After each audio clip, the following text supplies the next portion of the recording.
আমরা দেখলাম ওখানে আমরা কোনো তালি বাহবা তো পেলামই না, চুপচাপ মোটামুটি মিটিং থেকে চলে গেলাম। আজকে একই রকম অবস্থা হতে পারে। তারপরে আপনাদেরকে ধন্যবাদ দিচ্ছি যে আপনারা ভিন্ন মতের অনেকজনকে আলোচনার মধ্যে সম্পৃক্ত করছেন।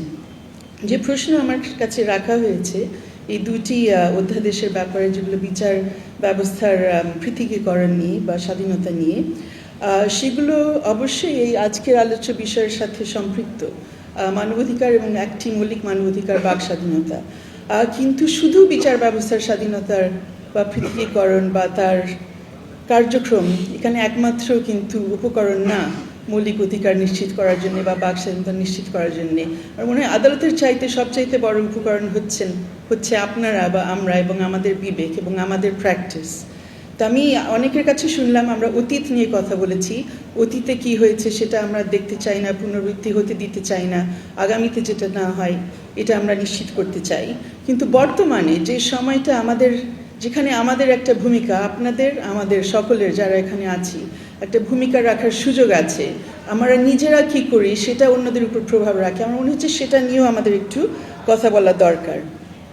এবং বিচার বিভাগের কথাতে যাওয়ার আগে একটু স্মরণ করে দিতে চাই যে মানবাধিকার বলতে আমরা কি বুঝি। আজকে জাস্ট বলা হয়েছে মানবাধিকার এবং বাক স্বাধীনতা, কিন্তু মানবাধিকার কি কার জন্যে আসলে? আপনারাই আমাকে বলেন, মানবাধিকার কি শুধু আমার জন্যে না সকলের জন্য? আপনারা কি মনে করেন? আমার জন্যে, আমার মতাদর্শের যারা, আমার দলের যারা, আমার গোষ্ঠীর যারা, আমার ধর্মের যারা, আমার লিঙ্গের যারা, তাদের জন্যে নাকি সকলের জন্যে?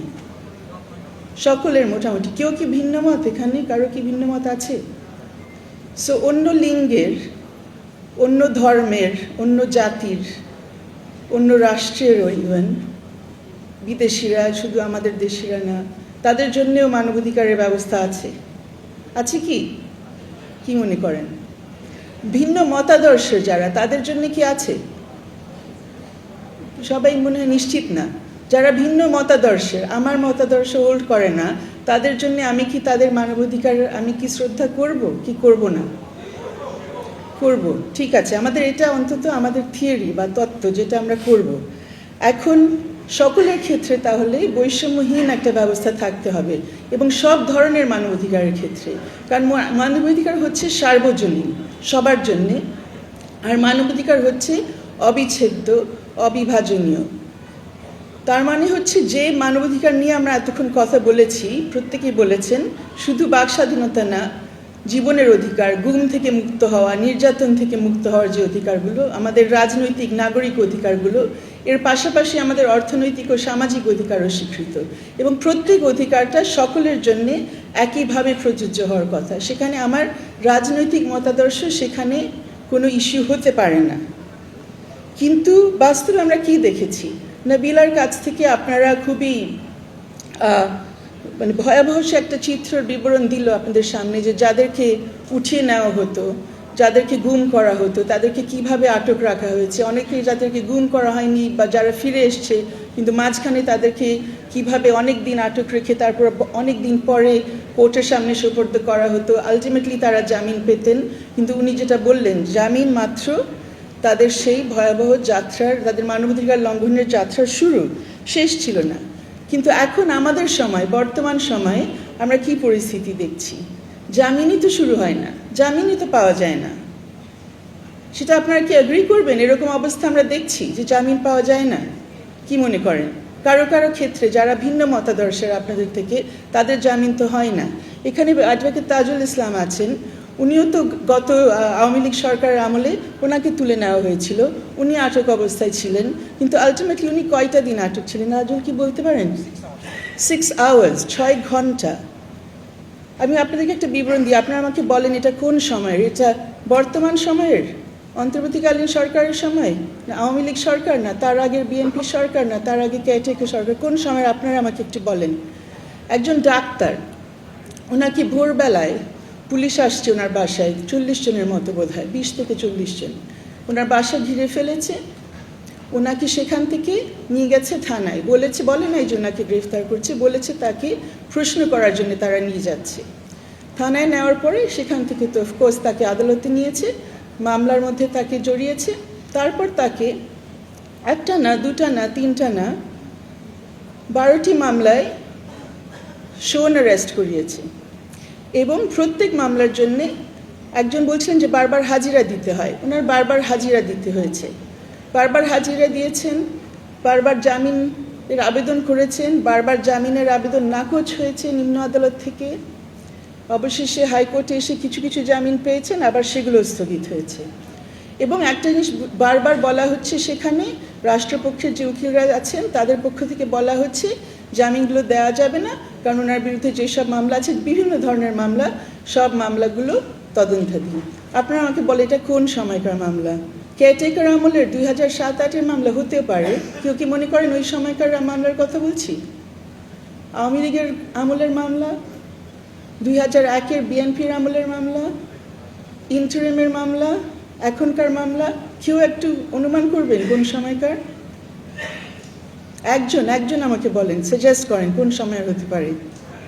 ইন্টারিম, থ্যাংক ইউ স্যার, ইন্টারিমের মামলা এবং একজন, উনি পেশায় ডাক্তার কিন্তু রাজনীতিবিদও, এবং ওনার বিরুদ্ধে এই মামলাটা হয়েছে, এখনও চলছে।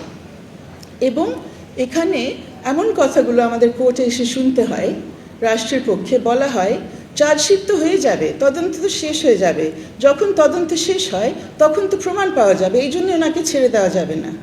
আপনারা বলেন এগুলো আপনাদের নামে করা হচ্ছে, আপনাদের বলতে আমরা বাংলাদেশের জনগণের নামে, কারণ রাষ্ট্রপক্ষের উকিল আমাদের উচ্চতর আদালতে দাঁড়িয়ে এই কথাগুলো বলছেন। এবং কিসের কথা ওনারা বলছেন সেখানে?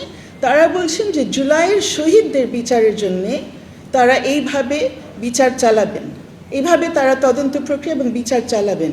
তো এটা কি আমাদের মাথা উঁচু করে এই কথাগুলো আপনারা শুনতে পারবেন? আপনার মনে হয় না খুব একটা ডিস্টার্ব ফিল করছেন? তার মনে হয় আপনাদের ডিস্টার্ব ফিল করা উচিত, কারণ আপনার আমার নামে রাষ্ট্র এই ধরনের একটা প্রহসন চালাচ্ছে এখনও। আপনারা বলেছিলেন যে আপনারা না, যারা জুলাইয়ের আপনার নেতৃত্ব দিয়েছিলেন, আমার সামনে যারা বসা, আপনারা ওই আন্দোলন তো করলেন ওই সময়, যাতে আমরা একটা নতুন বাংলাদেশ পেতে পারি, যাতে এই ধরনের অবিচার না হয়। আজকে আমি আমার সামনে নাহিদ ইসলামকে দেখেছি, যখন ওনাকে আমি কোনোদিন দেখিনি এক্সেপ্ট টেলিভিশনের পর্দায় বা ফেসবুকে, সেই জুলাইয়ের সেই শেষ সপ্তাহে, তখন ওনার পক্ষে আমরা অনেকে মিলিয়ে হাইকোর্টে শরণাপন্ন হয়েছিলাম যে ওনাদেরকে যাতে সেই ডিবি অফিস থেকে বের করে নিয়ে আসা হয়। ওই সময় আমরা রাষ্ট্রপক্ষের উকিলদের যে অবস্থান দেখলাম, ওনারা তো বললেন না, ওনাদের তো কিছু হয়নি, নিজেই তারা স্বেচ্ছায় গেছে, ওনারা তো বেরিয়ে আসবে, এটা নিয়ে আসলে এত হইচই করার কিছু নেই। ওই সময় ওনাদের যখন কোর্টের আমরা শরণাপন্ন হচ্ছি, তখন ওই আদালতের সামনে, তখনই ডিবির লোকজন, এসপির লোকজন ওই কোর্টের সামনে বসে থাকতো, যাতে কোর্ট তার চেম্বার থেকে কোর্ট রুম পর্যন্ত হেঁটে না আসতে পারতো এই মামলাটা শোনার জন্যে। ওই মামলাটা বিচারাধীন অবস্থায় নাহিদ ইসলাম এবং অন্যান্যরা যারা নেতারা ছিলেন সেই আন্দোলনের, তারা তখন ছাড়া পেয়েছিলেন। কিন্তু এখন যে অবস্থা, একজন বিচারপতির বা বিচারকের 10 বার চিন্তা করতে হয় যে উনি আসলে জামিন কাউকে দিবেন কিনা, যে ব্যক্তির বিরুদ্ধে কোনো ধরনের সাক্ষ্য প্রমাণ আজ অবধি দেখানো যায়নি। এখানে আমরা যারা সবাই চাইছি যে জুলাইয়ের সেই হত্যাকাণ্ডের বিচার সঠিকভাবে হোক, কিন্তু দেখছি যে তদন্ত কাজ শেষ হচ্ছে না, কোনো সাক্ষ্য প্রমাণ সামনে আসছে না। এটা কি সেই জুলাইয়ের শহীদদের সাথে একটা প্রহসন না, যে তাদের নাম করে, তাদের কথা বলে অনেকজনকে আটকে রাখা হচ্ছে? অনেকটা মনে হচ্ছে একটা রাজনৈতিক স্বার্থ। এই কথাগুলো কেন আমি তুলে ধরছি? কারণ এই যে আমরা বলছি যে আমাদের আদালত নিয়ে যে আদালত কেন্দ্রিক যে 2টি আইন করা হয়েছিল অন্তর্বর্তীকালীন সরকারের সময়, একটি হচ্ছে বিচারক নিয়োগের ব্যাপারে, আরেকটি হচ্ছে সচিবালয় তৈরি করার ব্যাপারে, দুটি তো এর মধ্যে বাতিল হয়ে গেল। আমরা সরকারের কাছ থেকে শুনছি যে আবার এগুলো নতুন করে হয়তোবা না, ওনারা বলছেন যে পরবর্তী সেশনে তারা নিয়ে আসবেন। এখন পর্যন্ত যেহেতু আমরা কোনো সময়সূচি জানতে পারিনি বা কী ধরনের সংশোধনী তারা আনতে চাচ্ছেন বা কেন আমরা বুঝতে পারছি না, অবভিয়াসলি আমাদের অনেকের মনে অনেক সংশয় আছে এই ব্যাপারে। 2টি অধ্যাদেশ অবশ্যই জরুরি। একটাতে বিচারপতিদের নিয়োগের ক্ষেত্রে কিছু মানদণ্ড এবং একটা প্রক্রিয়া নির্ধারণ করা হয়েছে। যখন এটা আরোপ করা হয়েছিল আমরা দেখলাম আমরা অনেক ভালো ভালো বিচারপতি পেয়েছি, অনেক দক্ষ বিচারপতিদেরকে পেয়েছি। হয়তো কারো কারো এদিক সেদিক মানে রাজনৈতিক ঘেঁষা হয়তো থাকতে পারেন, কোনো মতাদর্শ থাকতে পারে, কিন্তু বিষয় হচ্ছে আমরা কম্পিটেন্ট ব্যক্তিদের চাই যারা বিচার করবেন সেখানে এসে, ভুলে যাবেন তার অতীতে কী ছিল না ছিল। সেরকম বেশ কয়েকজনকে আমরা ডেফিনেটলি পেয়েছি। তো আমরা সেই জন্য চাইছি যে এই প্রক্রিয়াটা চলতে থাকুক, আমরা যে একটা কোয়ালিটি সম্পন্ন বিচারকদেরকে আমরা ভবিষ্যতে যাতে পাই, শুধুমাত্র পলিটিক্যাল কনসিডারেশন ওখানে যাতে না আসে। দ্বিতীয় যে আইনটি বিচার ব্যবস্থার যে সচিবালয় বা জুডিশিয়াল সেক্রেটারিয়েট, সেটা আমাদের খুবই দরকার, যাতে বিচারকদের উপরে কোনো ধরনের রাজনৈতিক প্রভাব না পড়ে।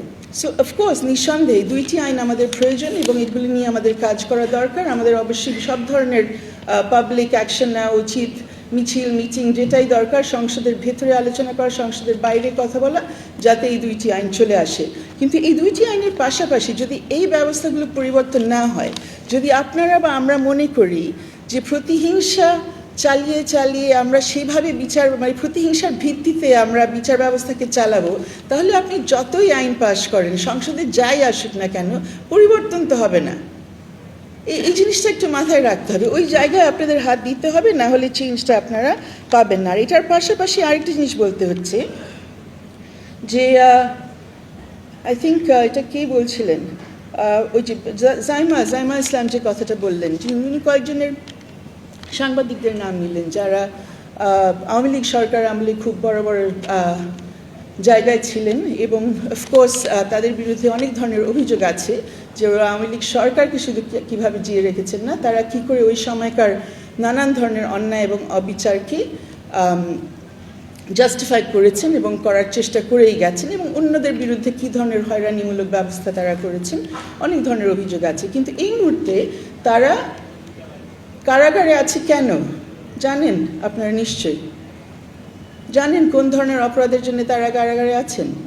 অপসাংবাদিকতার জন্য নাই, কিন্তু তারা আছেন সেই জুলাই হত্যাকাণ্ডের জন্য। বোধহয় প্রত্যেকের এগেনস্টে কোনো না কোনো জুলাই হত্যাকাণ্ডের মামলা আছে, আরও অন্যান্য মামলাও থাকতে পারে। সো অ্যাগেন এটা এক ধরনের প্রহসন না। আপনি যদি জানেন যে তারা ঘটনার সাথে জড়িত না, আমি যে মামলার কথা বলছিলাম সেখানে এরকম বক্তব্য আছে, যিনি হচ্ছেন পেশাদার সন্ত্রাসী, আগুন লাগিয়েছেন একটা বিল্ডিংয়ে, সেভাবে একজনকে মেরে ফেলেছেন, অথচ সেটার কোনো সাক্ষ্য প্রমাণ কোথাও নেই। সো কথা হচ্ছে যে আমার মনে হচ্ছে টাইম এসছে, এটা খুব ভালো যে আপনারা এই বিষয়গুলো সামনে নিয়ে আসছেন আলোচনা করার জন্য।